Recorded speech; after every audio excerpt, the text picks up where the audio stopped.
Dominant Protector. Credit to the author. 1591 1.6K. Ang mga pangalan po na nandito ay galing sa mga name generator. Kaya kung meron man pagkakatulad sa mga pangalan ng totoong tao o lugar, ito ay tunay na hindi sinasadya. Bukod dito, kumpara sa pagpuksa sa pamilya Wu, mas sulit na mangikil ng halaga ng pera mula sa pamilya Wu. Sinasabi ko, Irving, kumain ka ba ng sobrang puting arsenic kaya nasaran ka ng bait? Isa ka lang anak sa labas, paano mo may re-represent ang hidden house Hale? Nanunuyang sabi ni Chester. Goldie, sabihin mo sa kanya kung ano ang identity ko ngayon. Nakakatakot talaga ang kamangmangan. Mahinang sabi ni Irving. Chester, hindi mo pa alam, di ba? Si Master Irving ay kandidato na ngayon para sa susunod na Housemaster ng Hidden House Hale, at ang pinakamakapangyarihan doon. Ano, hindi ka hihingi ng awa? Tanong ni Goldie. What do you mean by, young master, no master, I beg for mercy, and you let me go. My boss is Terence now, and you guys already have a grudge against him. Do you think I'm stupid? If you're afraid of death, then just say it. Bakit ang dami mong sinabing mababaw na salita? Naiinis na sabi ni Chester. Ano ang sinabi mo?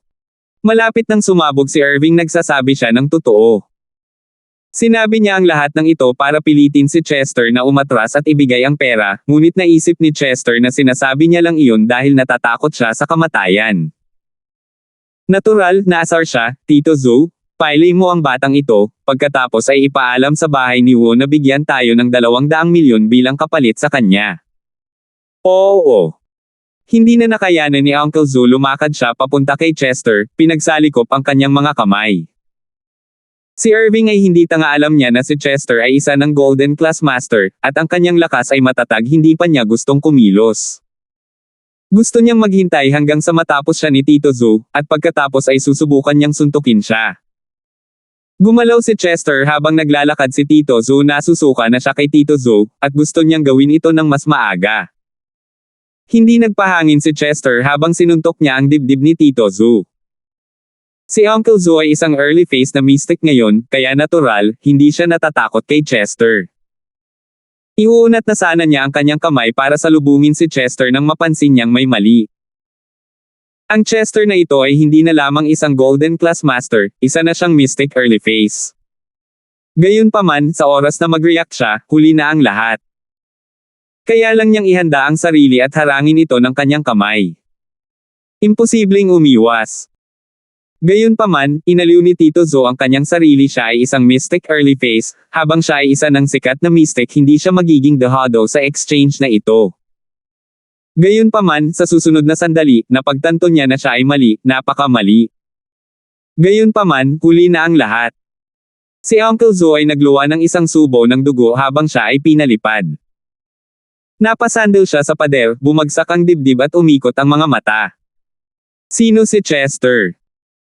Ang tagapagmana ng diskarteng bakal na kamay, ang kanyang mga diskarte sa kamay ay napakalakas, kahit na ang isang master ng parehong antas ay hindi maglalakas loob na tanggapin ito, ngunit ginawa ni Tito Zhou. Hindi banggitin na si Chester ay isang dual cultivator ngayon, na isang antas na mas mataas kaysa sa parehong antas ng practitioner. Hindi ba niya magagawang pilayin si Tito Zhou? Internal at external cultivation. Si Tio Zhou ay lumuwa ng isang subo ng dugo habang nagpupumilit na sabihin ang mga salita. Gayunpaman, bago siya makatapos, lumapit si Chester at tinapakan ang kanyang 4 na paa. Ito ang natutunan niya kay Galton noon, at maganda ang pakiramdam niya tungkol dito. Sa wakas ay magagamit niya ito sa kanyang sarili. Sa 4 na sigaw, ang pisikal at espiritual na lakas ni Chester ay hindi lamang nabali ang mga paa ni Tito Zhou, kundi pati na rin ang pagdurog sa mga meridian sa kanyang katawan. At kaya, ang mga meridian ni Tito Zhou na kagagaling lang ay napilayan muli, at ito ay mas malala pa kaysa sa huling pagkakataon. Pagkatapos ng 4 na hiyawan, bantay na sana ni Tito Zhou si Chester, na sinasabi sa kanya na hinding-hindi pababayaan ng kanyang kuya si Chester, ngunit muling tinapakan ni Chester ang bibig ni Tito Zhou, nabali ang isa sa mga ngipin ni Tito Zhou. Ang sakit ay labis na ang mga mata ni Tito Zo ay umikot pabalik, at siya ay nahimatay. Huwag! Huwag kang lalapit! Sa wakas ay natakot si Irving. Napakalakas ng Chester na ito. Bakit napakalakas ng lahat ng allipiers ni Terence? Si Galton ay ganito noon, ngunit itong si Chester ay malakas. I'm sorry, pero sabi ni Boss Terence, nakakainis kang tao. Hindi siya dumating na naghahanap ng gulo sa iyo, pero naghahanap ka pa rin ng gulo sa kanya. Maaari lang niya akong ipadala para baliin muli ang iyong mga binti. Sabi ni Chester. Hindi. Wala akong ginawa. Naramdaman ni Irving na siya ay napinsala. Bagamat siya ang tagapagmana ng Hidden House Hale, naglakas loob lang siyang pag-alitan si Terence sa kanyang likuran sa ngayon. Hindi siya nang ahas na manggulo para kay Terence. Yung Hale Fafa, hindi ba ikaw ang nagpadala ng mga tauhan mo para hanapin ang hipag ni Josephine? Sabi ni Chester habang naglalakad papunta kay Irving. Ako. Hindi ko alam. Napaluha si Irving habang nagmumura sa kanyang puso. Hale Fafa, bastard ka. Si Irving ay isang early phase Golden Class Master, paano niya lalabanan si Chester?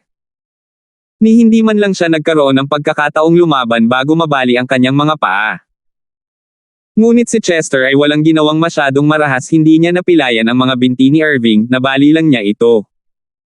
Sinabi na ni Terence sa kanila na huwag magdulot ng labis na pinsala kay Irving para hindi mag-react ang Hidden House Hale. Para naman kay Irving. Kahit na wala silang ginawa sa kanya ngayon, maaga o huli ay magiging baldado siya. Hindi talaga naiintindihan ni Chester ang sinasabi ni Terence, ngunit ginawa pa rin niya ang sinabi sa kanya. Ang lahat ng ito ay nangyari sa isang iglap, at pagkatapos niyang gawin, si Chester ay nagmamayabang palabas ng bar at sumakay sa kotse ni Terence. Pinaandar ni Terence ang sasakyan at umalis ang dalawa. Haha, ito ay mahusay. Boss Terence, ito ang unang pagkakataon na ako ay nadama na mabuti.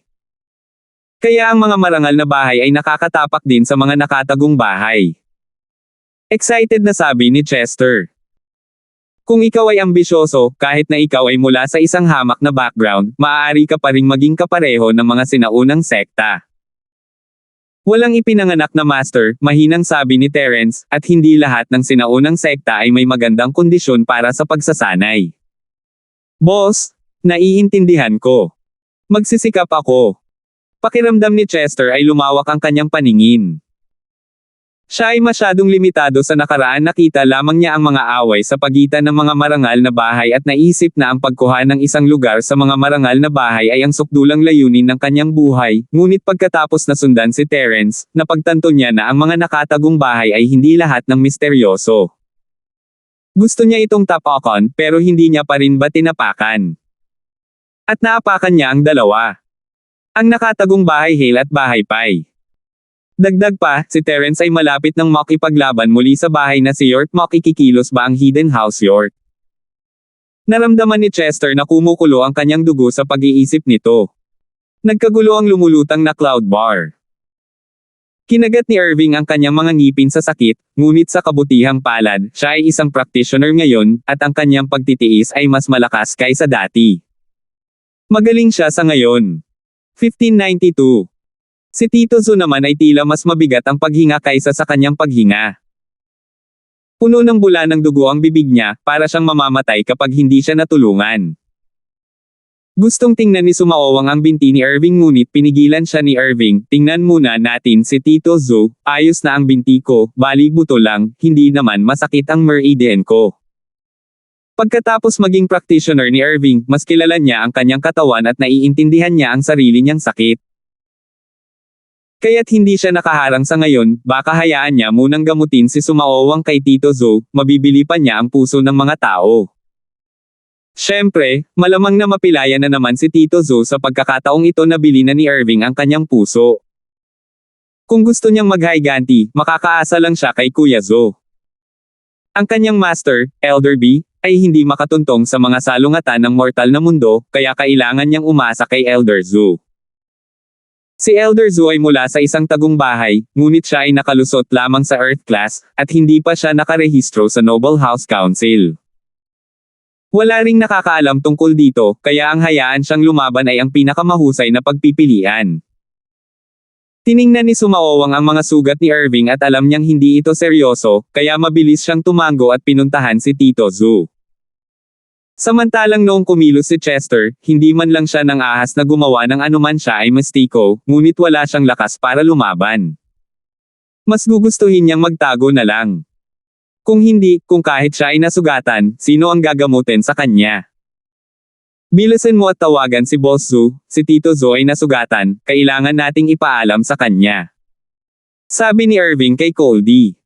Oo. Tumango si Coldy at tumawag kay Boss Zhu para humingi ng tulong. Sa gilid ng isang sira-sirang eskinita, isang matandang lalaki ang nag-abot ng isang maliit na kahon sa isang batang babae at sinabing, ito ang gamot na iinuman mo sa oras na ito. Bilisan mo at lunukan mo yan. Tahimik na kinuha ng dalaga ang maliit na kahon at binuksan ito. Sa loob ay isang magandang bote ng gamot.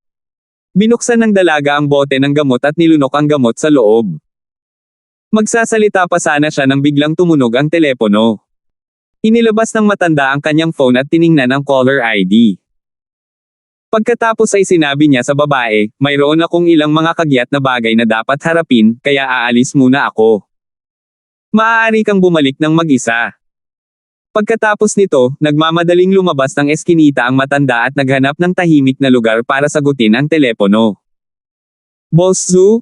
Ako si Coldy, naaalala mo pa ba ako? Sabi ni Coldy pagkatapos ng tawag na konektado. I know. You work for Master Irving. What's wrong? Anong nangyari? Bakit mo ako tinawag? Nagpapanik din si Elder Zhu, isa na siyang Earth class ngayon, at sinisikap niyang huwag makipag-ugnayan kay Irving at sa iba pa, kung sakaling mapansin siya ng Hidden House Council. Sa makatuwid, kung ang isang taong malapit kay Irving ay tumawag sa kanya, tiyak na ito ay isang bagay na mahalaga. Dinadala niya si Lorilyn para kunin ang mga scrap, ngunit natatakot siyang malaman ito ni Lorilyn, kaya mabilis siyang nakahanap ng tahimik na lugar para kunin ang telepono. Boss Zhu? Masamang balita, si Tito Zhu ay malubhang nasugatan at siya ay nasa bingit ng kamatayan. Si Sumaowang ay naghahanap ng paraan, at ang mga paa ni Master Irving ay nabali rin, ngunit si Sumaowang ay tinitingnan muna ang mga sugat ni Tito Zhu, hindi pa niya tinitingnan ang kay Master Irving. Si Coldy ngunit alam ni Irving kung gaano kahusay ang kanyang mga sugat, sinabi niya sa kanyang mga lalaki. Gaya ng inaasahan, bagamat galit si Elder Zhu, naantig siya sa ginawa ni Irving.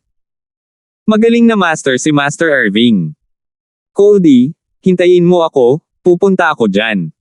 Sige, hihintayin ka namin. Sabi ni Coldy. Binaba ni Uncle Zhu ang telepono at tumalikod para hanapin si Lorilyn. Kailangan niyang bigyan siya ng ilang mga tagubilin. Lorilyn, si Lolo Zhu ay may mahalagang gagawin at kailangan niyang umalis sandali. Maaaring tumagal ito ng ilang araw, kaya dapat kang mag-scrap picking muna. Gayunpaman, huwag kalimutan ang teknik sa puso na itinuturo ko sa iyo at huwag sabihin kahit kanino. Huwag kang mag-alala, Lolo Zhu, maaari mong ituloy ang iyong trabaho. Masunaring sabi ni Colton Hale. Ang cultivation elixir na ibinigay ko sa iyo ay dapat ding inumin ng regular. Dahil doon, tumalikod si Kuya Zhu at nagmamadaling umalis. Si Uncle Zhu ay ang kanyang nakababatang kapatid, at ngayong nabugbog siya, gusto niyang tumakbo ng mabilis hanggat kaya niya. Nang makita ni Kuya Zhu si Tito Zhu na nakahiga sa kama at ang lahat ng kanyang mga meridian ay sira, siya ay nalungkot at nagalit. Noong una, pagkatapos uminom ng meridian opening pill ni Tito Zhu, maliwanag ang kanyang kinabukasan, at kung bibigyan niya siya ng ilang gabay, hindi magiging mahirap na bagay ang pagpasok sa Earth class. Ngunit ngayon, si Tito Zhu ay isang pile. Ni hindi niya alam kung kaya niyang mabuhay, lalo pa sa paglilinang. Ang pinakatrahedya na bagay ay na siya ay kumain ng channel opening pill para sa wala. Wayayayaya. Chester, brat ka. Puputukin kita. Nagnganga ang mga ngipin ni Elder Zhu. Hahanapin ko siya at maghiganti ngayon. Elder Zhu, pakiusap huminahon ka. Narinig ni Irving na si Elder Zhu ay maghihiganti ngayon at napatalon siya sa gulat. Kung pupunta si Elder Zhu ngayon, maaaring mapatay niya si Chester, ngunit tiyak na mapapansin ng maharlikang House Council. Imposibleng makaharap niya si Terence kung ganoon. At kaya, kung kailangan niyang makitungo sa isang tao, dapat ay si Terence iyon. Si Chester ay isang maliit na karakter lamang, isa sa mga kampa ni Terence. Kung gusto ni Irving na maput sa isang tao, gusto lang niyang kamuhian si Terence. Wala siya sa mood na mangabala sa isang maliit na pritong katulad niya. Bukod dito, ang pinakamahalagang bagay ngayon ay ang kanyang lolo ay nasa pag-iisa.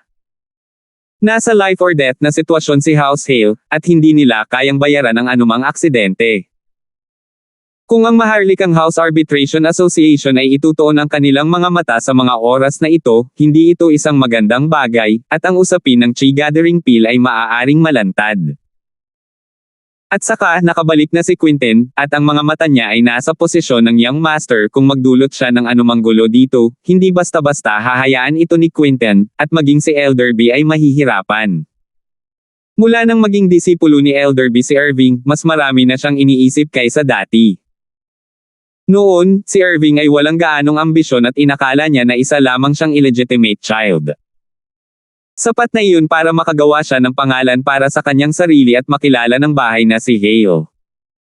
Ngunit ngayon, binigyan siya ng pag-asa ni Elderby na nagpapahintulot sa kanya na maging pinuno ng Hidden House Hale. Natural, hindi na magiging walang ingat si Irving gaya ng dati. Oh! Master Irving, bali ang mga paa mo, bakit hindi mo ako hayaang maghiganti? Si Elder Zhu, sa kabilang banda, ay natigilan kung si Irving ay hindi nasugatan at pinigilan siya sa paghihiganti, baka naisip niyang ayaw ni Irving. Ngunit si Irving ay nabali rin ang kanyang binti, ngunit hindi niya gustong maghiganti si Elder Zhu may higit pa dito.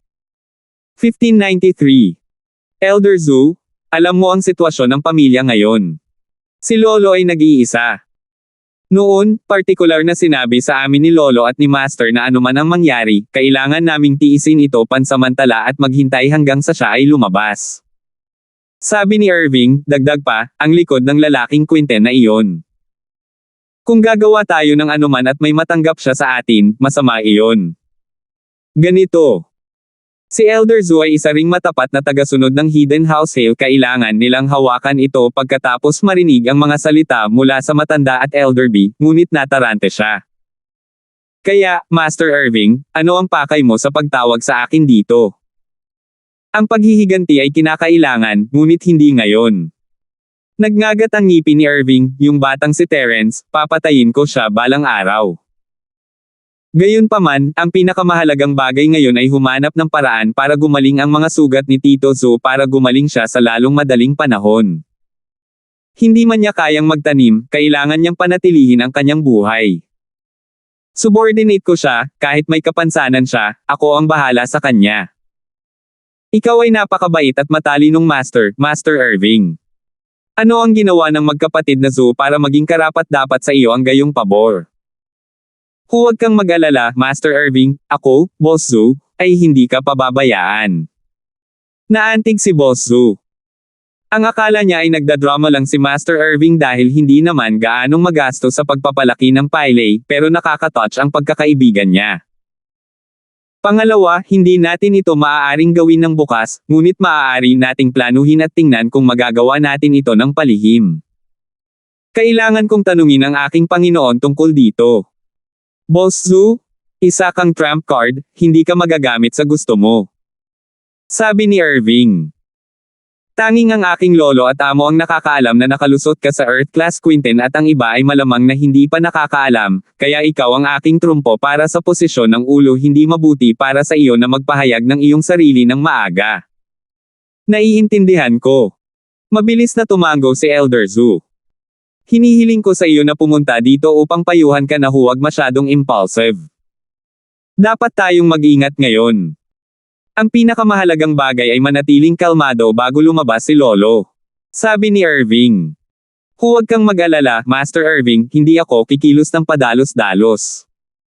Titingnan ko muna ang malaking larawan, hindi ako gagawa ng anumang padalos-dalos. Sabi ni Elder Zhu. Ito ay mabuti. Nagpadala na ako ng mensahe kay Master, sabi ni Irving, palagay ko malalaman niya ito sa lalong madaling panahon. Nang magpadala si Irving ng mensahe sa bahay ni Hale, narinig niya na binibisita ni Elderby ang kanyang matandang amo. Natural, wala siyang oras para kunin ang telepono o kontakin niya si Irving pagkatapos ng pagbisita. Habang nag-uusap sila, pumasok ang tawag ni Kuya B. Irving, anong problema? Si Elderby, sa kabilang banda, ay tumawag kaagad nang marinig niyang hinahanap siya ni Irving. Guru, may malaking nangyari dito. Sabi ni Irving, sinabi sa Elderby ang lahat ng nangyari, kasama ang sinabi niya kay Kuya Zo at ang kanyang pagsusuri. Tama ang ginawa mo, Irving. Kailangan mong mahawakan ito ng ilang sandali upang makamit ang magagandang bagay minsan, ang pagkompromiso ay hindi nangangahulugan ng pag-amin ng pagkatalo, ito ay karunungan. Sabi ni Kuya B. Tama. Tatandaan ng disipulo ang mga salita ni Master. Bago lumabas si Lolo sa pag-iisa, kailangan kong maging mahinahon. Ano sa tingin mo ang dapat nating gawin ngayon, Master? Tanong ni Irving. Mag-iisip ako ng paraan para haharapin ang pangalawang kapatid na si Zo, ngunit natatakot ako na wala akong magagawa para iligtas siya. Sa madaling salita, maghintay na lang tayo at tingnan. Hindi ko masasabing mapapagaling ko siya, ngunit hindi dapat maging problema ang pagpapanatiling buhay sa kanya. Hilingin kay Kuya Zo na dalhin siya sa akin. Kung tungkol kay Terence, wala na tayong pag-uusapan. Ngayong nakalusot na ang matandang master sa Sky Class, magkakaroon na siya ng ilang autoridad sa konseho, at maaari pa nga siyang maging isa sa mga elder. Sa pagkakaalam ko, ang konseho ay hindi isang board of steel pagkatapos ng lalaking iyon ay umalis, ang mga matatanda ay kinuha lahat ng Sky Class Masters ng mga nakatagong bahay. Nung una, lahat ginagawa para sa kapakanan ng publiko, pero ngayon, walang balita sa lalaking iyon, so sinong susunod pa sa rules? Sa pagkakaalam ko, may mga taong hindi na mapakali at gustong baguhin ang mga alituntunin ng Arbitration Association. Oh! Ibig sabihin walang restriction sa mga practitioner ng Hidden House na lumilitaw sa common world. Mabilis na tanong ni Irving. Bagaman hindi ko masabi na walang mga paghihigpit, natatakot ako na maaari pa rin akong pumikit dito. Siyempre, ito ay isang magaspang na ideya lamang wala pang konkretong conclusion, sabi ni Elderby. Ang marangal na konseho ng kapulungan ay hindi nagkakaisa tulad ng aming naisip, ngunit mayroon pa ring mga tao na sumasalungat dito. Kaya ganon. Saka hindi naman ako nagmamadali. Tumango si Irving. At saka, nasa likod ni Evans, kaya kailangan mo ring mag-ingat. Tutulungan kitang pagalingin ang iyong binti, ngunit medyo malayo ka pa rin sa Evans. Maliban sa iyong kontribusyon sa bahay ni Hale, wala kang gaanong bentahe sa Evans, kaya hindi ka makakapagpahinga sa iyong pagsasanay. Sabi ni Kuya B. Huwag kang mag-alala, Master. Talagang magsusumikap ako. Si Irving ay hindi basta-basta, iyon talaga ang iniisip niya, at nagpasya siyang subukan ito para sa posisyon ng pinuno ng bahay. Naisip ni Terence na ang Hidden House Hale ay magpapadala man lang ng Earth Class para magdulot ng gulo. Ngunit pagkaraan ng 2 araw, walang nangyari, napakadismaya nito kay Terence. Sa totoo lang, handa si Terence na gawin ang lahat para makalusot. Gusto pa ni Terence na lumaban sa isang Earth Class para ma-motivate ang sarili na makapasok. Ang Terence ngayon ay iba sa Terence sa libingan. Noon, Mystic Mid-Phase peak lang siya, pero ngayon ay Mystic Late Phase na siya. 2 hakbang na lang ang layo niya sa Earth Class, at kung ibibigay ni Terence ang lahat, may pagkakataon siya. Ito ang uri ng epekto na gusto ni Terence. Ngunit ang Hidden House na si Hale ay parang isang pagong na nagtatago sa kabibi nito, hindi man lang sila nakagawa ng ingay, at ito ay nagpapahina kay Terence. Sa isang kisap mata, araw na ng class reunion. Hinihintay ni Terence na magpakita ang mga masters ng bahay ni Hale, kaya pumunta siya sa resort kasama sina Cheryl at Yasi para magpahinga. Ang resort ay matatagpuan sa isang maliit na bayan malapit sa Starfield. Ang tanawin dito ay medyo maganda, ngunit karamihan dito ay gawa ng tao. Gayunpaman, sa mga mag-aaral, hindi ito mahalaga. Nandito sila para magsaya, hindi para tangkilikin ang tanawin. Matapos makapagtapos ng mataas na paaralan, maraming mga mag-aaral ang naging mas mature at makatotohanan. Ang mga na-admit sa mga sikat na universidad ay likas na mapagmataas, ngunit ang mga hindi na-admit sa mga universidad ay sinamantala ang pagkakataong ito upang makipagkaibigan sa ilang mayayamang mag-aaral sa ikalawang henerasyon sa klase na may mga negosyo ng pamilya. Inaasahan nilang gamitin ang relasyong ito para maghanap ng magandang trabaho. 1594.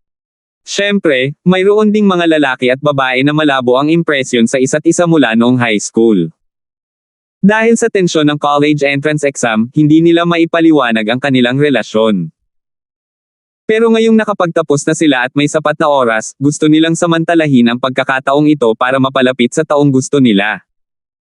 Ipinarode ni Terence ang kanyang Land Rover sa parking lot ng resort upang makahanap na ng ilang mag-agarang sasakyan.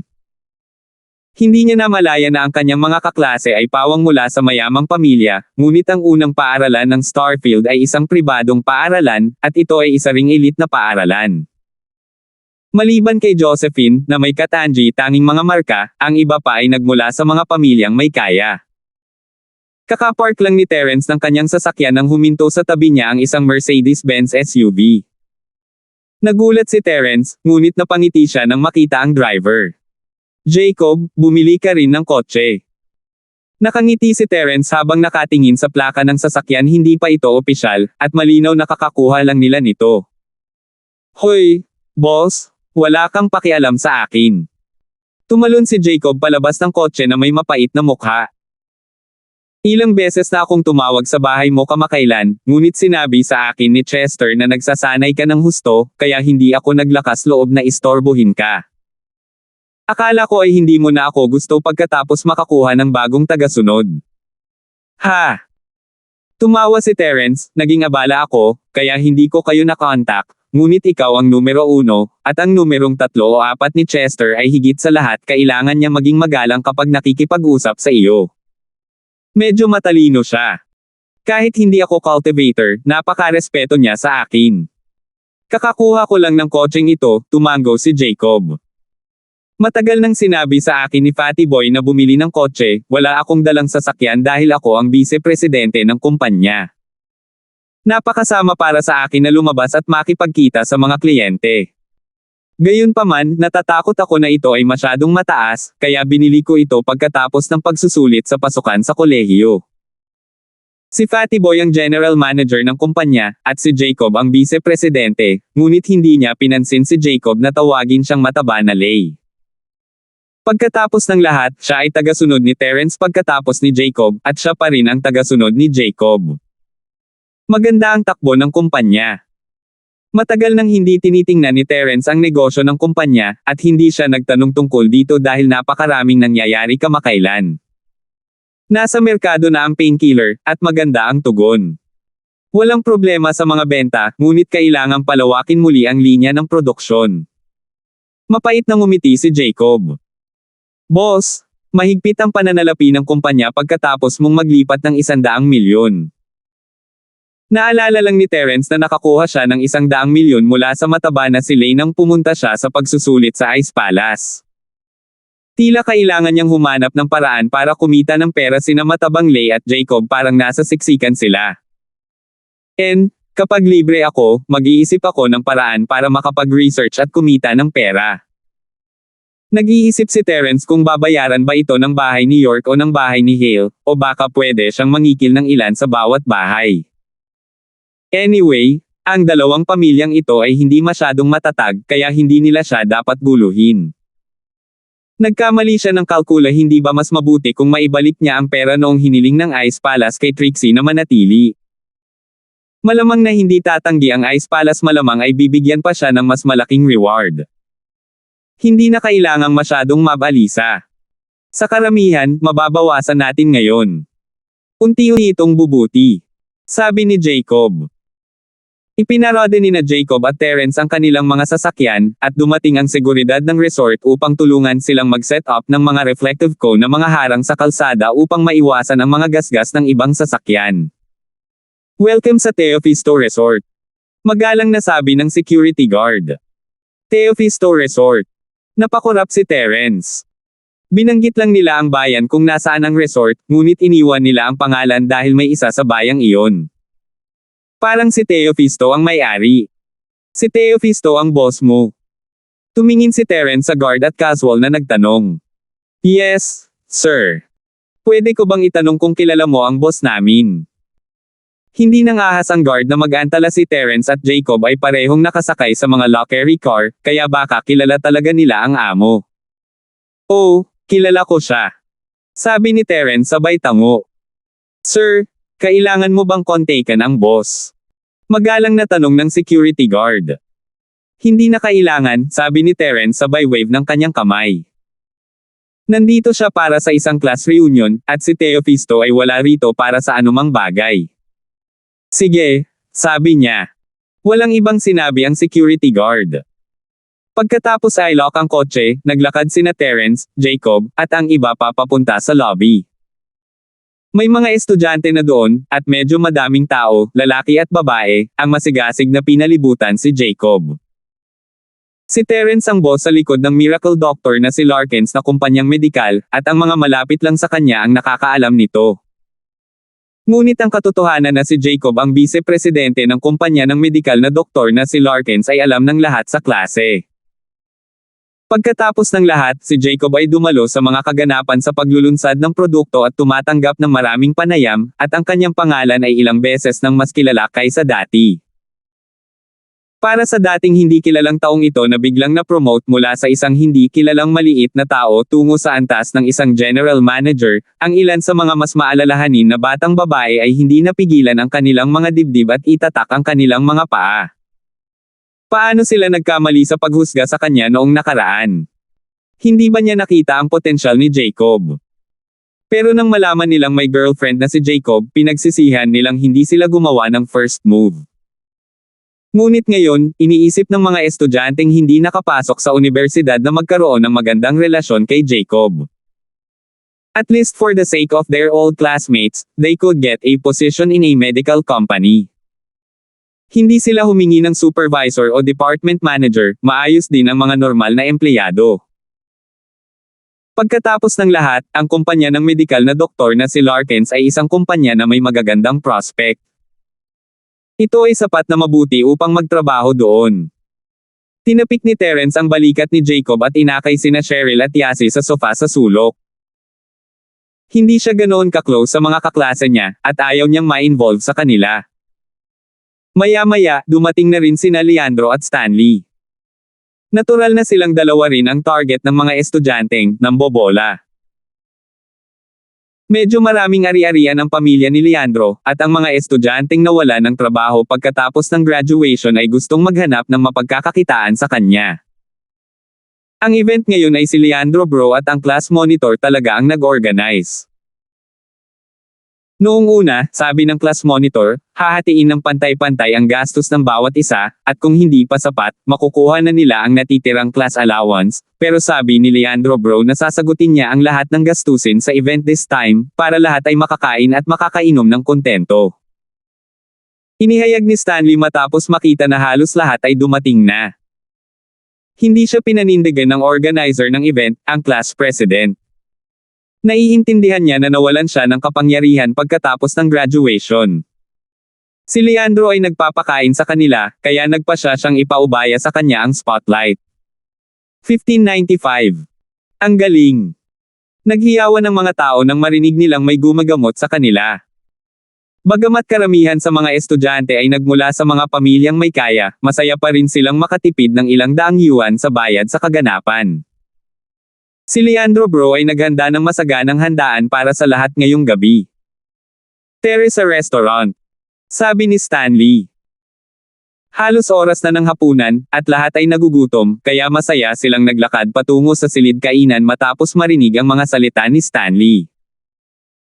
Kumunat ang noo ni Terence, nakitang kakaiba ang kilos ni Leandro. Kanina pa tahimik yung lalaki, bakit bigla siyang nagising? At saka, wala na siyang masyadong pag-asa na makuha si Cheryl.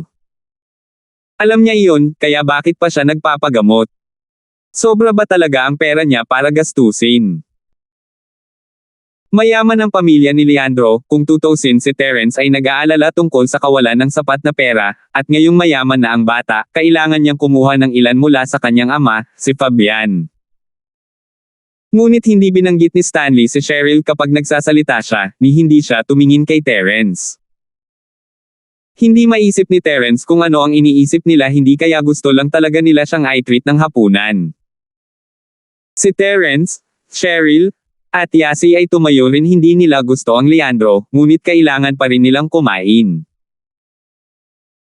Nakaupo si Cheryl sa sulok kaya walang nang ahas na lumapit sa kanya, ngunit ngayong naglalakad na siya patungo sa bulwagan, marami sa mga babaeng hindi pa nakapasok sa universidad ang lumapit sa kanya. Hindi ito maaaring makatulong, ang mga bagay ay talagang makatotohanan. Kung matutulungan sila ni Cheryl na makakuha ng trabaho sa isa sa mga subsidiary na kumpanya ng industriya ng Pablo dahil sa pagsasaalang-alang sa kanilang relasyon bilang mga kaklase, iyon ang pinakamagandang bagay kailanman. Sa kanilang mga mata, ang pag-aaral sa universidad ay para lamang sa magandang trabaho. Kung makapasok sila sa mga industriya ng Pablo sa pamamagitan ng Cheryl, para itong maabot ang langit sa isang hakbang. Ang Miss ay may malamig na personalidad, ngunit alam ni Terence na siya ang tipo na malamig sa labas ngunit mainit sa loob.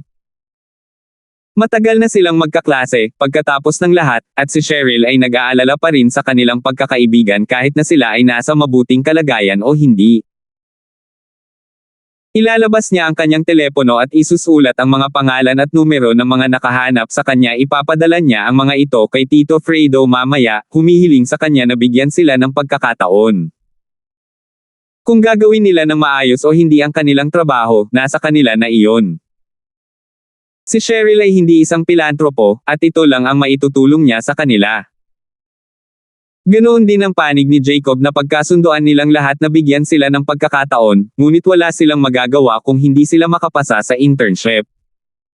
Ganun pa man, tuwang-tuwa na ang lahat. Dapat malaman ng isang tao na upang magtrabaho sa isang malaking korporasyon, ang isa ay dapat magkaroon ng isang mahusay na diploma o isang mahusay na karanasan sa pagtatrabaho.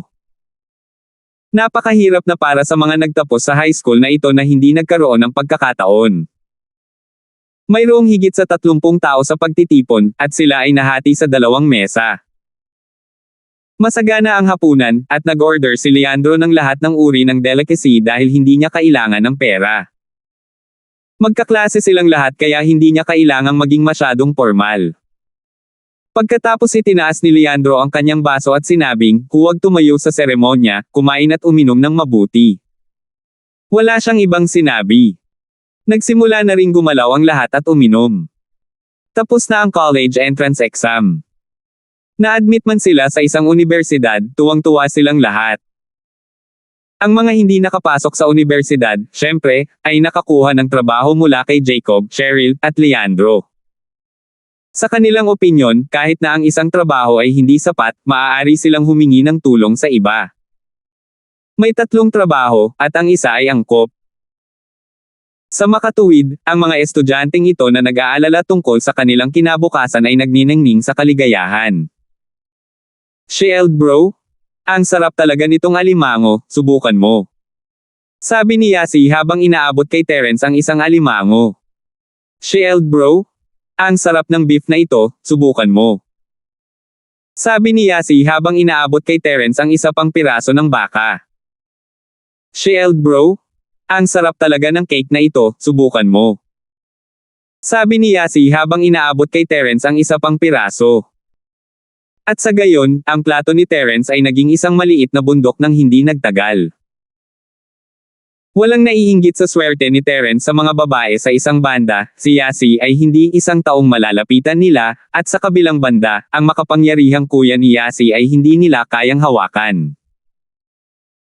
Ang ilan sa kanila ay nanghuhula kung darating ang kapatid ni Yasi at bugbugin si Terence kung alam niyang may kasintahan ang kanyang kapatid. Ang hindi nila alam ay nasa ospital si Julian, nagdarasal para sa kanyang kapatid na babae na pakasalan si Terence. Kung nangyari iyon, ang bahay Colton ay mayaman. Terence, isang toast para sa iyo. Biglang tumayo si Leandro bitbit ang baso pagkatapos ng 3 round.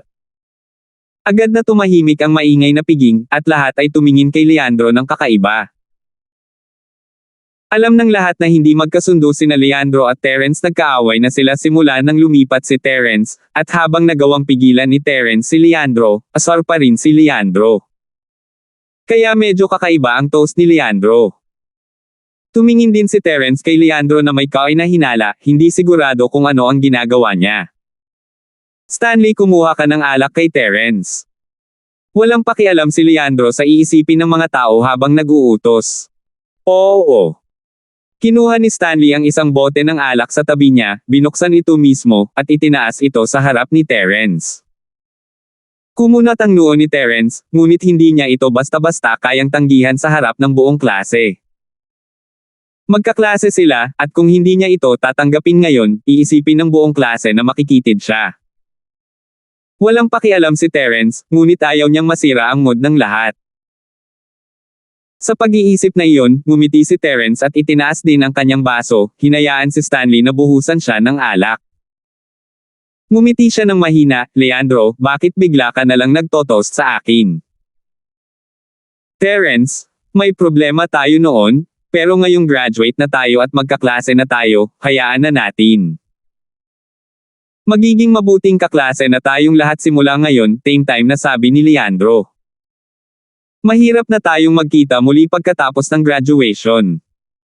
Ang lahat ng sama ng loob sa nakaraan ay wala nang ibig sabihin. Nasa baso ng alak na ito. Oh! Lalong naghinala si Terence matapos makita ang sinseridad sa mukha ni Leandro. Hindi siya naniniwala na magiging ganito kabait si Leandro. Nakipag-away lang si Terence kay Natoy, at isang tingin lang kay Natoy ay sapat na para sabihin kung gaano kasuklam ni Leandro kay Terence. Paano niya dapat lutisin ito? Akala ba ni Leandro ay wala na siyang magagawa sa kanya ngayong wala na si Natoy? Pero parang hindi. 1596. Mula sa pananaw ni Terence, si Leandro ay isang walang utak na hooligan sa nakaraan, ngunit siya ay nagtago saglit hanggang sa hitsura ni Natoy. Noon lang napagtanto ni Terence na itinatago ni Leandro ang kanyang tunay na lakas. Ang lalaking ito ay hindi katulad ng kanyang hitsura, hindi talaga siya sumuko sa kanyang puot, at ang pagpapadala ng Natoy sa bundok upang matuto ay nagpakita kung gaano siya determinado na harapin si Terence. Kaya naman, isang biro ang sabihin na maaari na nilang lutisin ito ngayon. Ang jade sa dibdib ni Terence ay nagbigay ng mahinang senyales ng babala ng ibuhos ni Stanley ang alak, na nagparamdam kay Terence na may bitag. Gayunpaman, ang mahinang senadorias na ito ay nagpapahiwatig din na magkakaroon ng kaunting panganib, ngunit tiyak na hindi ito masyadong malaki. Kung hindi, ang babala ng jade pendant ay hindi magiging mahina. Dinampot ni Terence ang baso at inamoy ito, ang malakas na amoy ng alak ay tumama sa kanyang ilong. Ang nilalamang alkohol ng alak na ito ay tiyak na mas mataas kaysa sa puting alak na nainom ng lahat noon. Tiningnan ni Terence ang bote sa kamay ni Stanley, ito ay pareho sa mga iniinom ng iba. Baka naubusan na talaga ng ideya si Leandro, kaya sinubukan niyang lasingin si Terence na may mataas na alcohol content. Halatang-halata din ang layunin ng pagpapalasing sa kanya. Gusto niya sigurong magpakatanga siya pagkatapos uminom. Kung may problema man o wala sa alak, hindi inisip ito ni Terence. Sa kanyang husay sa medisina, masasabi niyang walang espesyal sa alak maliban sa mataas na alcohol content nito. Ideya ni Leandro na palitan ang alak sa bote sa mas mataas na alcohol content. Sinabi ni Natoy na ang gamot ay walang kulay, walang amoy, at walang lasa, walang sinuman sa ilalim ng Earth class ang makakaalam nito, ngunit ayaw ni Leandro na maghinala si Terence. Ginawa niyang baguhin ni Stanley ang normal na low alcohol sa high alcohol. Kung tungkol kay Leandro, hindi tanga si Terence. Maghay-hinala siya kung i-toast siya ni Terence nang walang dahilan, at maaaring tanggihan pa siya. Ngunit kung gumawa siya ng isang bagay sa alak, maaaring isipin ni Terence na sinusubukan niyang linlangin siya, at talagang maniniwala siya sa kanya. Kailangang aminin na ang IQ ni Leandro ay nasa isang bagong antas kumpara sa dati. Nabuo niya ang kakayahang mag-isip ng baligtad. At kaya, nakuha talaga ni Leandro ang gusto niya. Hindi sa pabaya si Terence, ngunit ang gamot ay ibinigay ng isang sinaunang sekta. Gaano man kahusay si Terence, ang kanyang mga kasanayang medikal ay nasa tuktok lamang ng karaniwang mundo. Sa mga karaniwang maharlikang bahay, matatawag pa rin siyang isang milagrong doktor, ngunit sa mga tagong bahay, kahit na ang mga basurang tulad ni Sumaowang ay maaaring makipagkompetensya kay Terence. Kaya't hindi napansin ni Terence ang anumang mali sa alak. Itinaas niya ang kanyang baso at sinabing, kung ganoon, iinuman ko itong tasa ng alak. Diretso. Natatawang itinaas ni Leandro ang kanyang baso at tinapos ito sa harap ni Terence. Sabi ko, Leandro, nakita ko na kalahating baso lang ng alak ang nasa baso mo. Hindi ka masyadong mabait. Hindi umiinom si Terence, ngunit mahinang sumagot. Napakurap-kurap si Leandro, talagang hindi niya napansin kung kalahati ba o puno ang baso niya. Tapos, iinom pa ako. Gusto niyang inumin ni Terence ang nadroga na alak sa lalong madaling panahon, kaya mas gugustuhin niyang uminom ng isa pang baso. Sa katunayan, puno na rin ang kanyang baso, at tinutokso lang siya ni Terence. Hindi naman niya pwedeng hayaan na lang na mataas ang alcohol content ni Leandro, di ba? Hindi kailanman nagustuhan ni Terence na samantalahin siya ng iba, kaya nagpasya siyang hayaan ang Leandro na matikman ang alak. Magkakasama silang maglalasing, at hindi maglalasing si Terence. Ang antas ng alak na ito ay parang langit at lupa kumpara sa alak ng matandang Linford. Sige, Stanley, punan mo ito para sa Leandro. Masasabi kong prangka siyang tao. Sabi ni Terence. Ga! Hawak-hawak ni Stanley ang nakadroga na alak sa kanyang kamay, nagpaplanong magbuhos ng isa pang tasa kay Terence pagkatapos niya maubos ito. Sinong mag-aakala na hihilingin ni Terence na buhusan siya ng alak kay Leandro? Si Leandro naman ay natigilan. Ano ang dapat niyang gawin? Hindi niya maaaring hilingin kay Stanley na baguhin ang bar ngayon. Hindi ba masyadong halata iyon? Hindi ba't kapareho iyon ang pag-amin na na-spike niya ang alak ni Terence? Hindi maka-atres si Stanley sa bote, habang si Leandro ay nagngangalit ang kanyang mga ngipin. Dapat may babae sa resort. Makakahanap na lang siya ng iba pagkatapos niyang uminom. Stanley, anong ginagawa mo? Tanong ni Leandro. Bilisan mo at punuin mo. Okay. Mabilis na tumango si Stanley at nagbuhos ng Leandro ng isa pang baso. Habang iniisip niyang maayos na ang lahat, muling nagsalita si Terence. Stanley, may mga alitan tayo noon, di ba? Nagkataon na ito na ang oras, dapat kang uminom ng tasa. Isang tasa ng alak, at kalimutan na natin ang awayan. Sabi ni Terence. Pakiramdam ni Stanley ay walang magawa, ngunit anong dahilan niya para tanggihan ang alok ni Leandro? Wala siyang choice kundi magbuhos ng isa pang baso. Imposibleng baguhin ang bote sa ilalim ng mga mata ng napakaraming tao. At kaya, itinaas ng tatlo ang kanilang mga baso ng alak, at may ngiti, silang tatlo ay nalason. Sa kabutihang palad, may limitasyon sa oras ang mga epekto ng gamot. Nang hindi ito nagkaroon ng bisa, ayos na siya at walang pinagkaiba sa isang normal na tao. Kaya pilit ngumiti si Leandro at kumain kasama ang lahat. Sa totoo lang, ang isang baso ng mataas na alak ay walang halaga sa isang tulad ni Leandro, na ang pamilya ay nagmamay-ari ng isang nightclub. Ang batang ito ay umiinom na mula pa noong middle school, kaya hindi siya madaling malasing. Si Stanley naman ay kainuman, at hindi rin siya lasing. Gayunpaman, ang inaalala nilang dalawa ngayon ay kung ano ang gagawin sa lason. Kailangan niyang mabilis na humanap ng paraan para mailabas ito. May plano pa rin sila, kailangan nilang panoorin ang mga kilos ni Terence noong nanliligaw siya kay Cheryl, at sinisira ang kanyang reputasyon. Nang matapos ang handaan, ipinamahagi ni Leandro ang mga room card sa mga estudyante. Kakatapos lang namin ng hapunan, medyo nakainom na ang lahat. Pagdating ng oras, bumalik na kayo sa inyong mga kwarto at magpahinga. Maya-maya, 9:00 ng gabi, magkukumpulan ang lahat sa lobby ng resort. Nagpa-reserve na ako ng entertainment room para makapunta na tayong lahat at magsaya. Hindi rin kami makahawak ng alak namin ni Stanley, aalis muna kami. Sabi ni Leandro. Walang problema. Bumalik ang lahat sa kani-kanilang mga kwarto pagkatapos makuha ang kanilang mga room card, ngunit ang card ni Terence ay para sa 3 taong suite kasama sina Cheryl at Yasi. Nagulat ito kay Terence ang ibang mga tao ay nagbahagi ng mga silid sa mga lalaki at babae, ngunit ano ang ginagawa ni Leandro kina Cheryl at Yasi? Gayunpaman, malayo na sina Leandro at Stanley. 1597. Hindi na nagtanong pa si Terence at naglakad papunta sa kwarto kasama sina Cheryl at Yasi.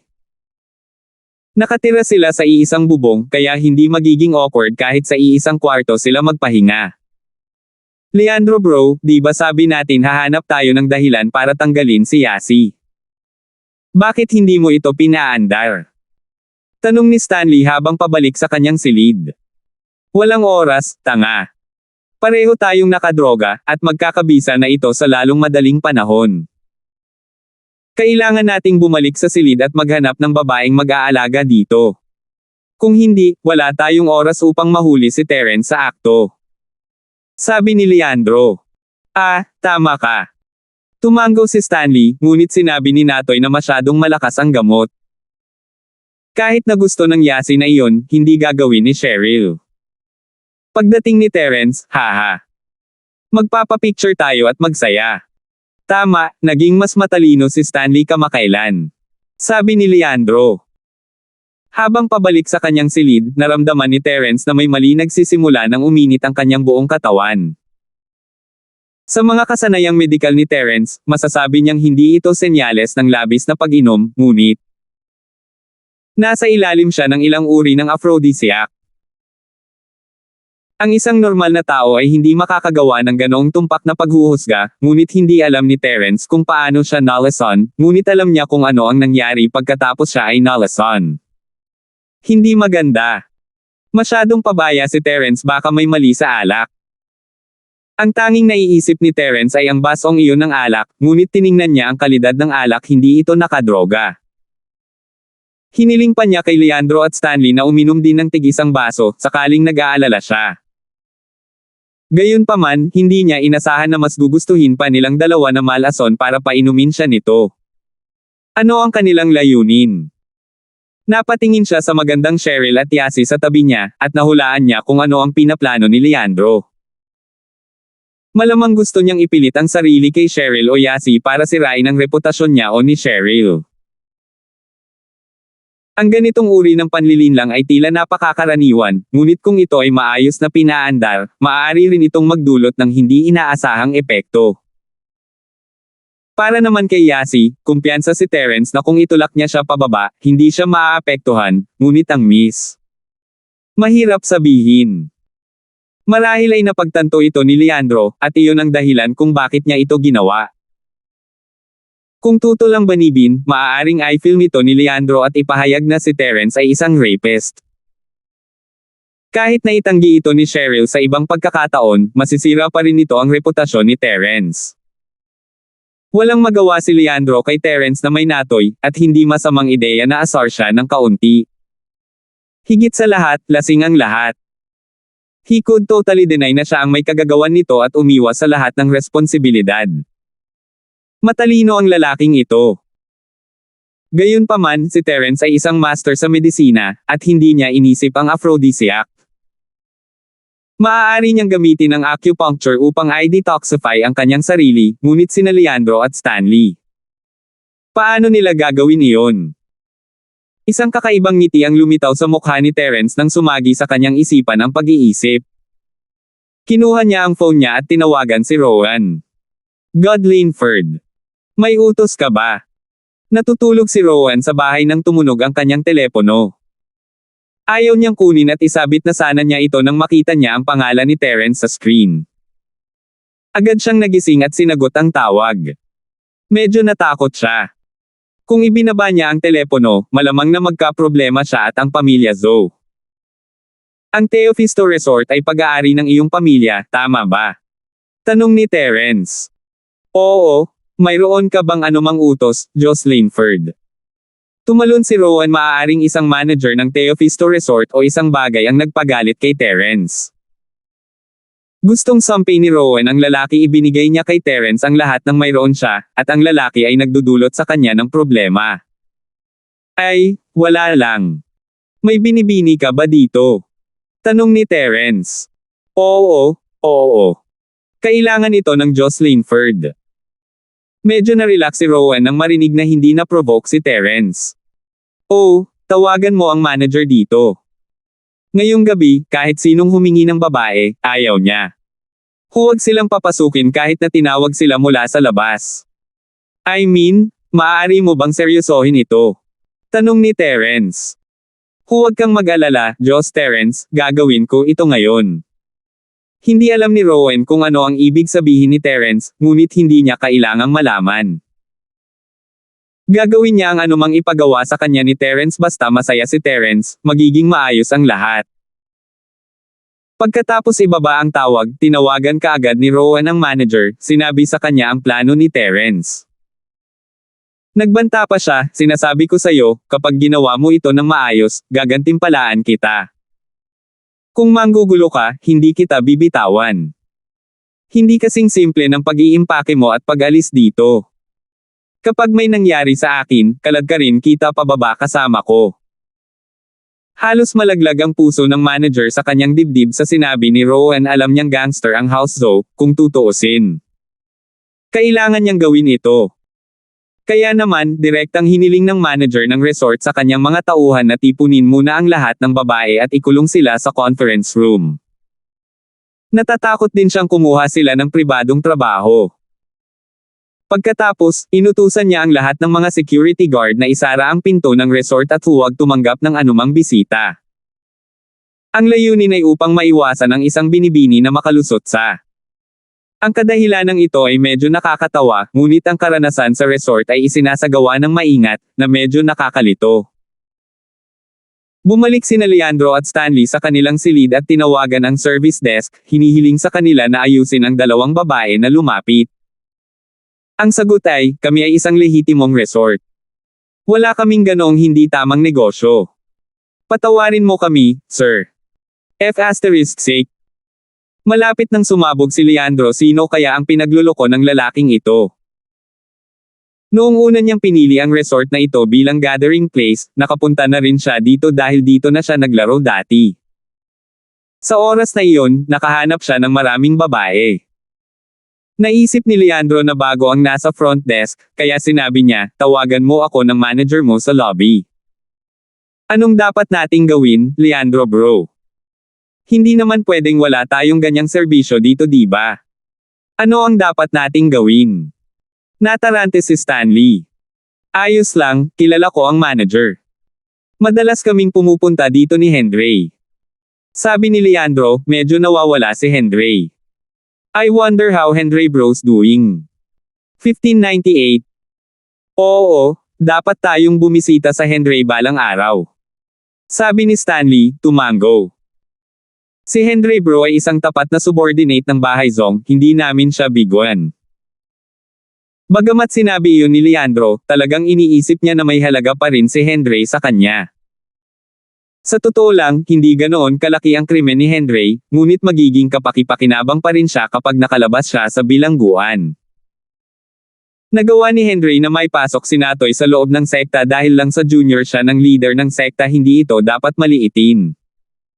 Hindi ganoon kalakas si Henry, ngunit marami siyang koneksyon. Kaya naisip ni Leandro na sa koneksyon na ito, magiging madali ang pakikipag-usap sa mga pinuno ng sekta sa hinaharap. Kung gayon, puntahan natin siya sa loob ng ilang araw. Tanong ni Stanley.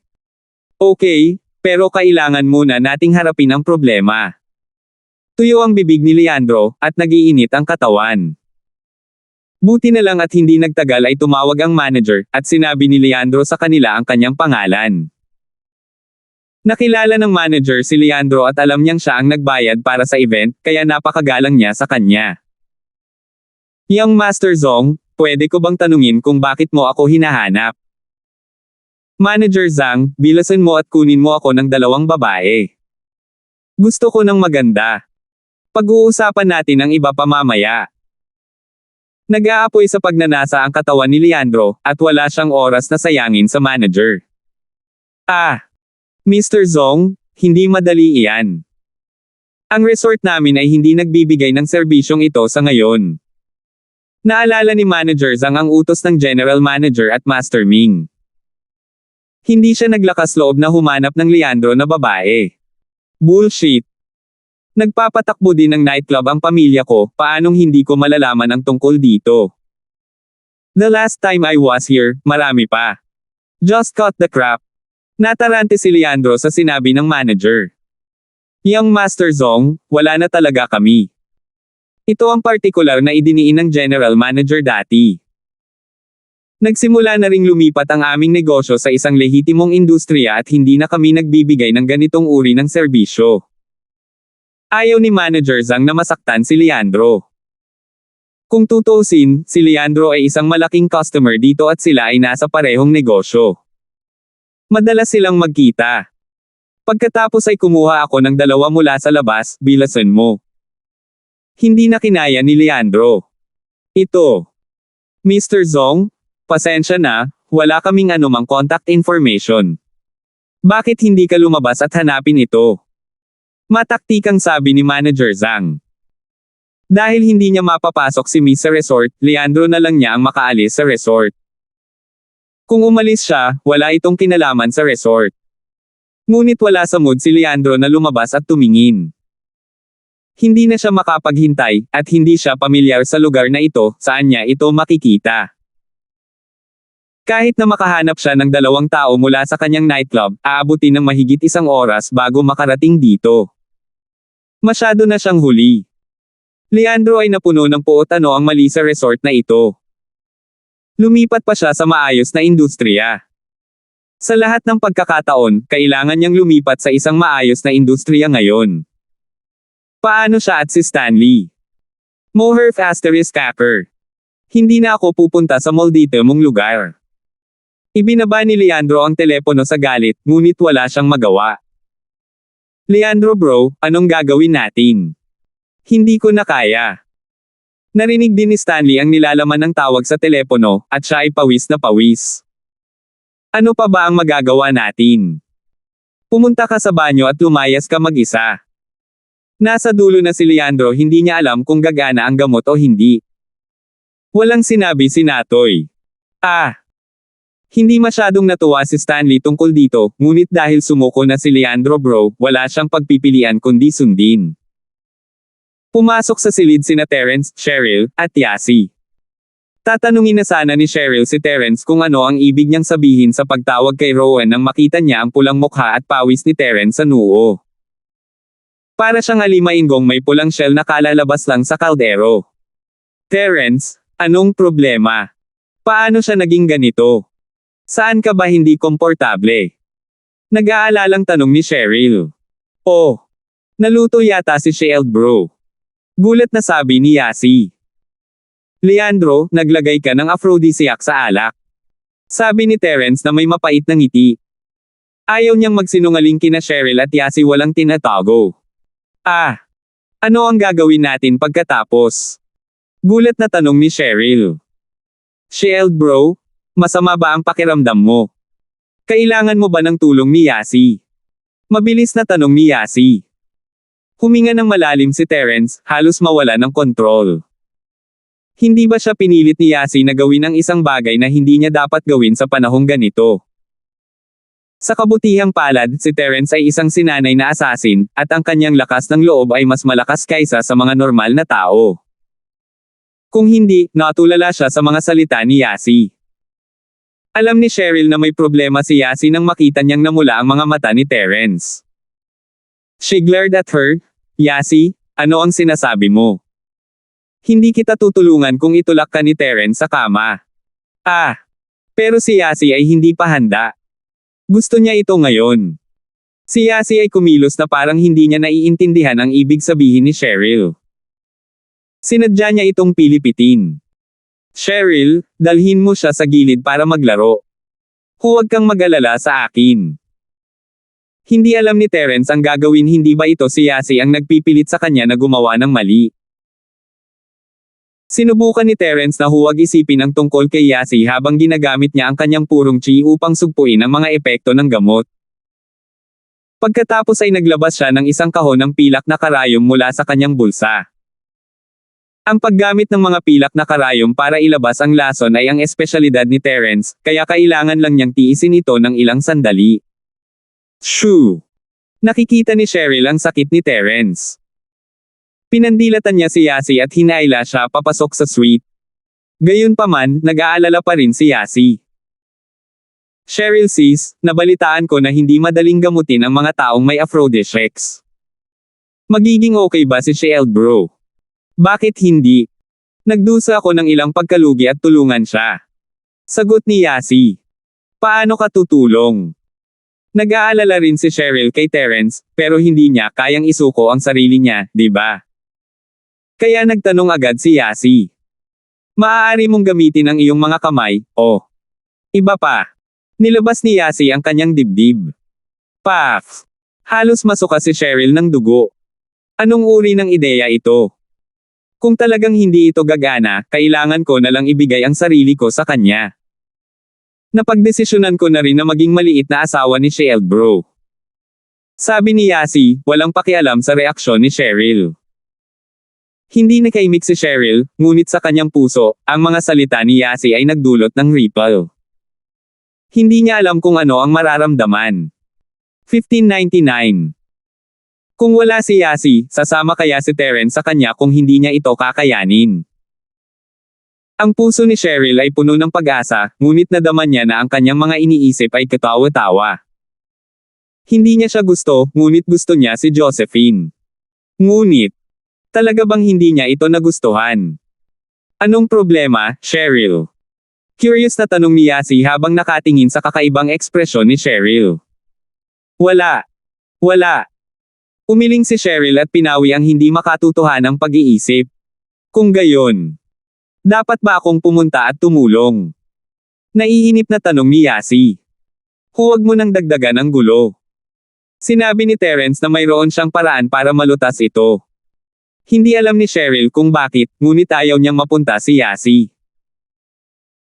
Mabilis na gumamit si Terence ng mga pilak na karayom para tusukin ang mga punto ng acupuncture sa buong katawan niya, ngunit narinig niya ng malinaw ang pag-uusap ni na Cheryl at Yasi. Mapait na ngumiti si Terence, sinusubukan ang kanyang makakaya na huwag isipin ang masasamang kaisipang iyon. Para naman kay Cheryl at Yasi, natural na nagustuhan din sila ni Terence. Ang mga tao ay hindi mga halaman, kaya paano sila magiging walang puso? At saka, pagkatapos ng mahabang panahon na magkasama, ang lahat ay nagkaroon na ng kakaibang pakiramdam. Halos sumang-ayon si Josephine sa pagkakaroon ng Miss at Yasi, ngunit hindi malaman ni Terence kung ano ang iniisip nila. Mukhang tama ang nararamdaman ng batang si Miss, pero hindi. Dahil sa hanggal na madamdamin na ugali ni Yasi, nahihirapan ang mga tao na sabihin kung ito ay totoo o peke. Dagdag pa, mayroon ng Josephine at Trixie si Terence. Kung may mangyayari man sa pagitan niya at ng Miss o Yasi, hindi muna niya malalampasan ang sarili niya. Kahit na gagawin niya ito, hihilingin muna niya ang opinyon ni Josephine. Ito ang pinakapangunahing paraan ng paggalang.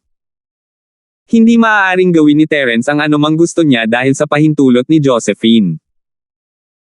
Gayunpaman, mabilis na napagtanto ni Terence na ang mga karayom ay tila walang epekto sa kanya. Ang temperatura ng kanyang katawan ay tumataas pa rin.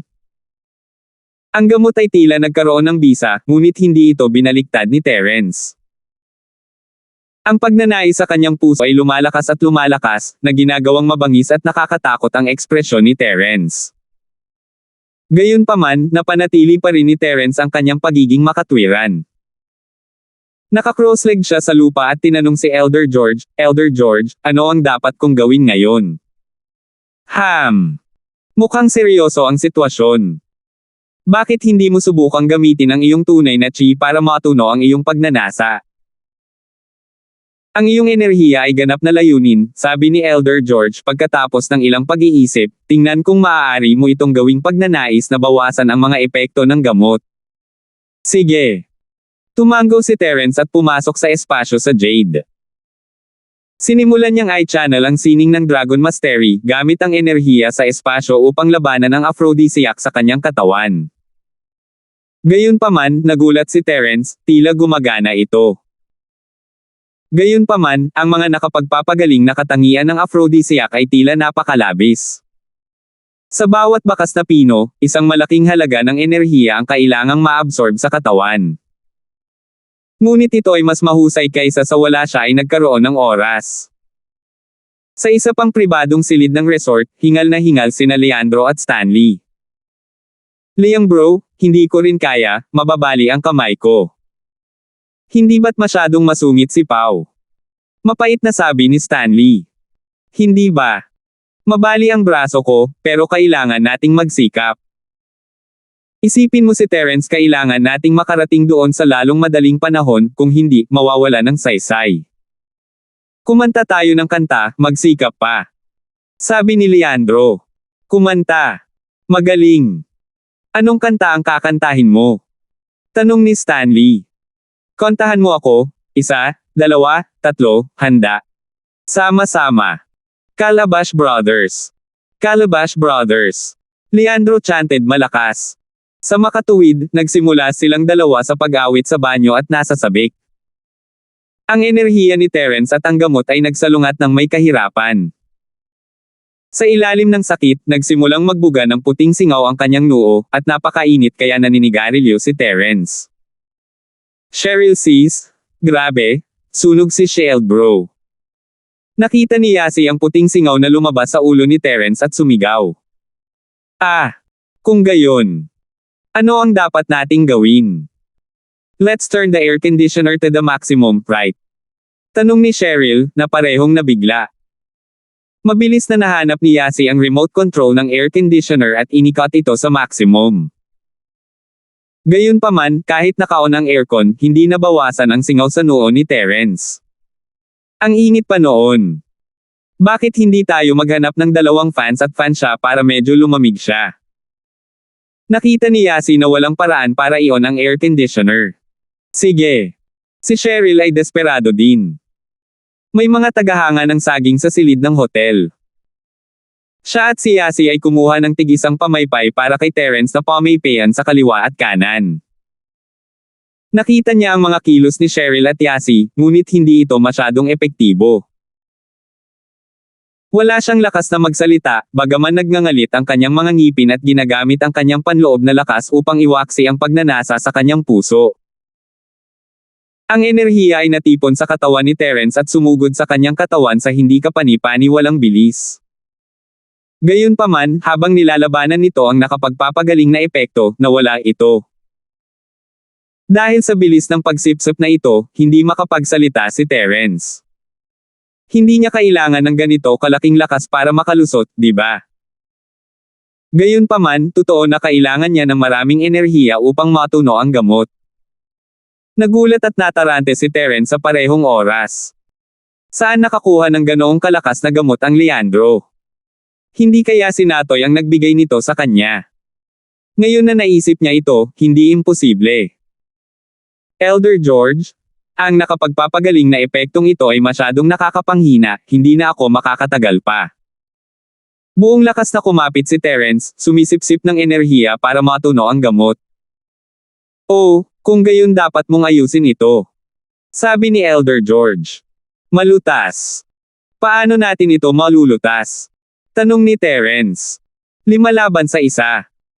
Mukhang malakas ang gamot na ito, ngunit dahil malulutas ito ng iyong chi, hindi ito nangangahulugan na kailangan mong makipagtalik sa isang tao. Sabi ni Elder George. Kaya, magagawa mo ito gamit ang iyong mga kamay, ngunit sa paghusga mula sa potency ng gamot, tatagal ito ng hindi bababa sa 1 o 2 oras. Ang ulo ni Terence ay puno ng itim na linya. 2 oras na pagbaril ng eroplano sa banyo. Niloloko mo ba ako?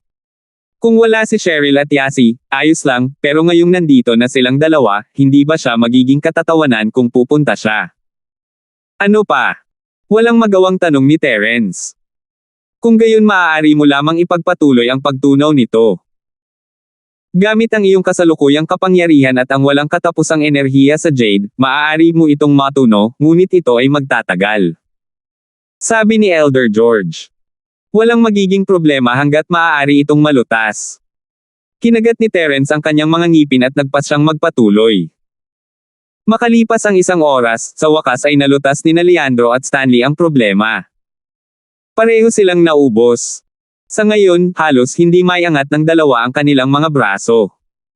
1600. Leandro bro, ano ang gamot na ito? Napakalakas. Kung maaari lang akong maging kasing tapang ko ngayon. Sabi ni Stanley. Sino ang nakakaalam? Pagod na pagod ako ngayon. Ang aking mga bato ay hindi maganda sa simula, ito ay isang bitag. Walang magawang sinabi ni Leandro, si Terence na iyon ay tuso, pinainom din tayo. Pero kailangan nating pumunta sa tabi ni Terence ngayon, hindi natin alam kung nakuha niya ang gusto niya. Sige. Binuhat ni Stanley ang kamera sa kanyang likod, at ang bigat ng kamera ay halos maduraj ang kanyang balikat. Mabilis na lumabas ng kwarto ang dalawa. 9:00 na ng gabi, at puno ng panghihinayang ang puso ni Leandro. Kung pupunta sila ngayon, baka nakuha na ni Terence ang gusto niya. Kung wala ang pagtutol ni Cheryl, nakakasawa.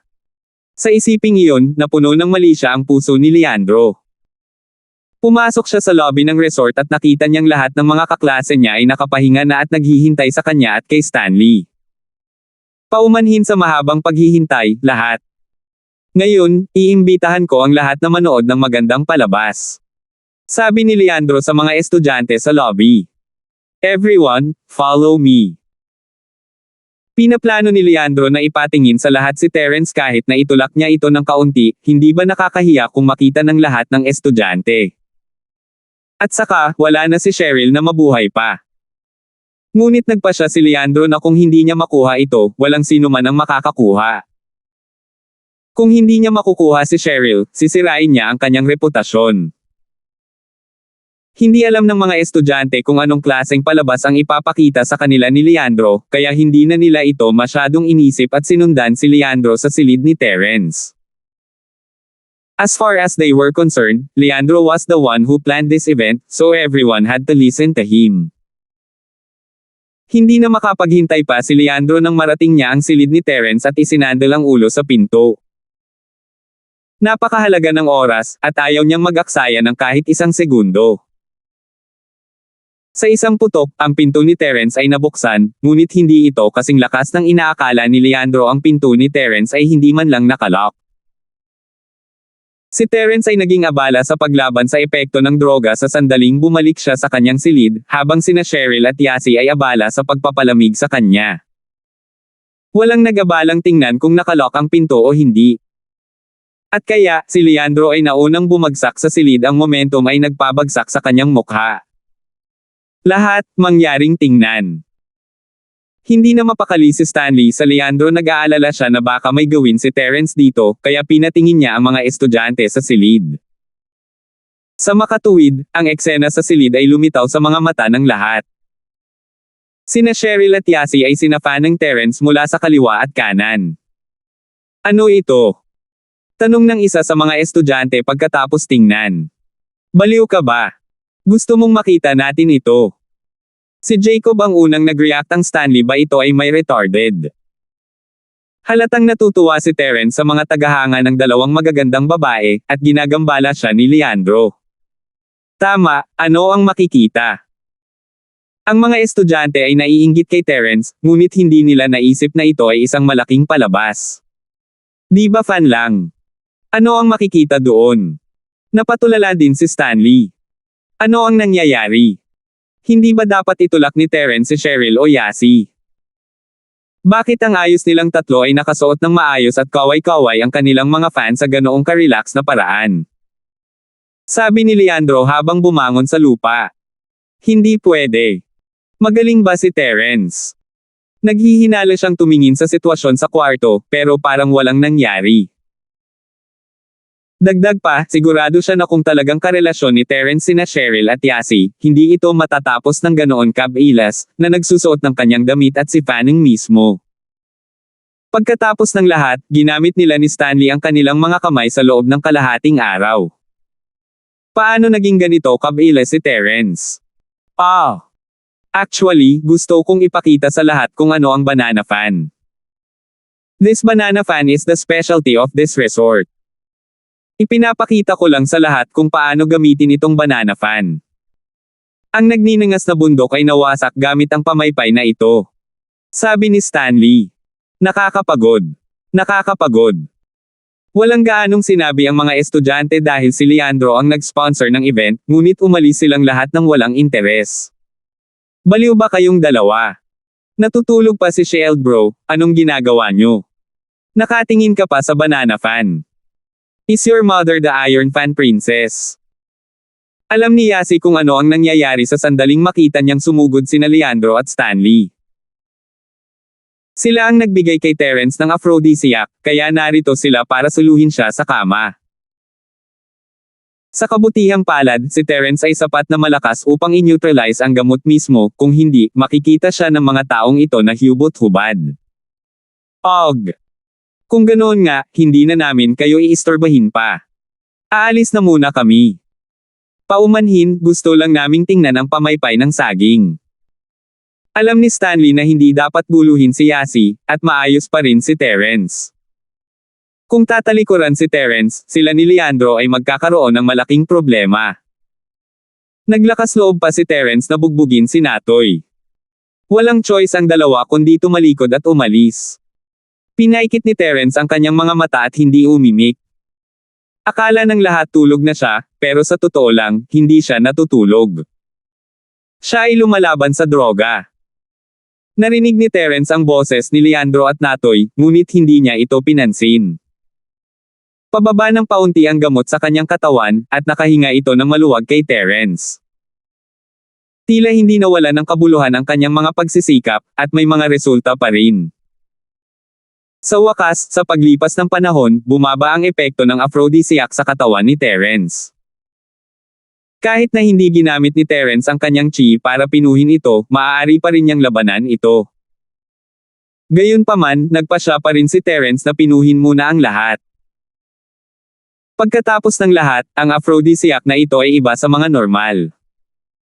Sino ang nakakaalam kung magkakaroon ng mga side effect? At kaya, patuloy na ginamit ni Terence ang kanyang enerhiya upang pinuhin ang gamot sa kanyang katawan, at sa wakas, ang gamot ay ganap na nilinis ni Terence. Phew! Nang nakahinga ng maluwag si Terence, sa sumunod na sandali, may nangyaring hindi kapanipaniwala. Pino ang gamot, ngunit ang enerhiya sa espasyo ng Jade ang siyang nagpapino nito. Matapos mapino ang gamot, ito ang naging chi sa katawan ni Terence. Hindi ito napansin ni Terence noon, ngunit ngayong wala na ang gamot, kitang-kita na ang sobrang chi. At ang chi mula sa gamot ay hindi lang kaunti naramdaman ni Terence na ang kanyang mga meridian ay sesubog na. Dati, masyado siyang nakatutok sa pagpino sa mga katangian ng panggamot at hindi niya ito napansin. Ngunit sa oras na napagtanto niya ito, huli na ang lahat. Salamat po at sinamahan ninyo ako, ingat lagi mga master.